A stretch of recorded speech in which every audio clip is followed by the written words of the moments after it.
TEDx бұл мектеп немесе жоғарғы оқу орнының студенттерін мазалаған тақырыпты ортаға шығып, көпшілік алдында айтуы. Бұл жоба бұған дейін ел студенттерінің арасында өткізіліп келсе, енді мектеп оқушыларда олардан қалыс қалмайды. Аталған іс-шараны алғашқы болып бастаған Назарбаев мектебі. Бұған дейін білім ұясында өткен жоба енді қалалық дәрежеде ұйымдастырылып отыр.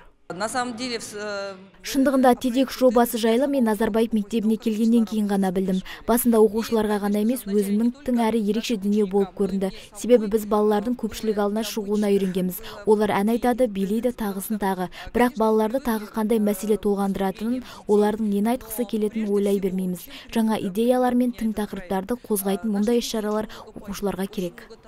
Жастар ресурстық орталығында өткен TEDx'те барлығы 4 қатысушы көпшілік алдына шықты.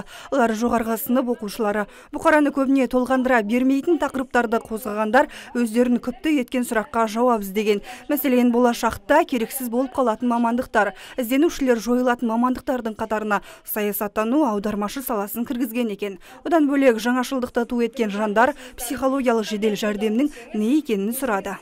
Осы статистикаға қарап, біздің еліміз үшін, Қазақстан үшін менталды денсаулықтың қаншалықты маңызды екенін біле аламыз. Қазір қорғайын деп жатқан тақырыбым мені көп уақыттан бері мазалап келетін тақырыптардың бірі.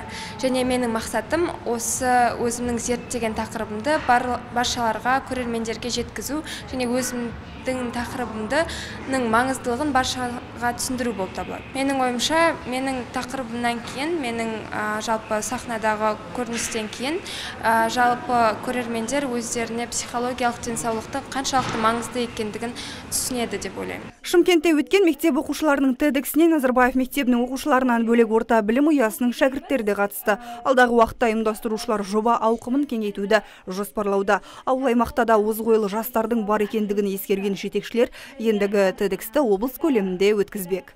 Назерке Кубасова, Мұрат Адинаев, ТВК телеарнасы.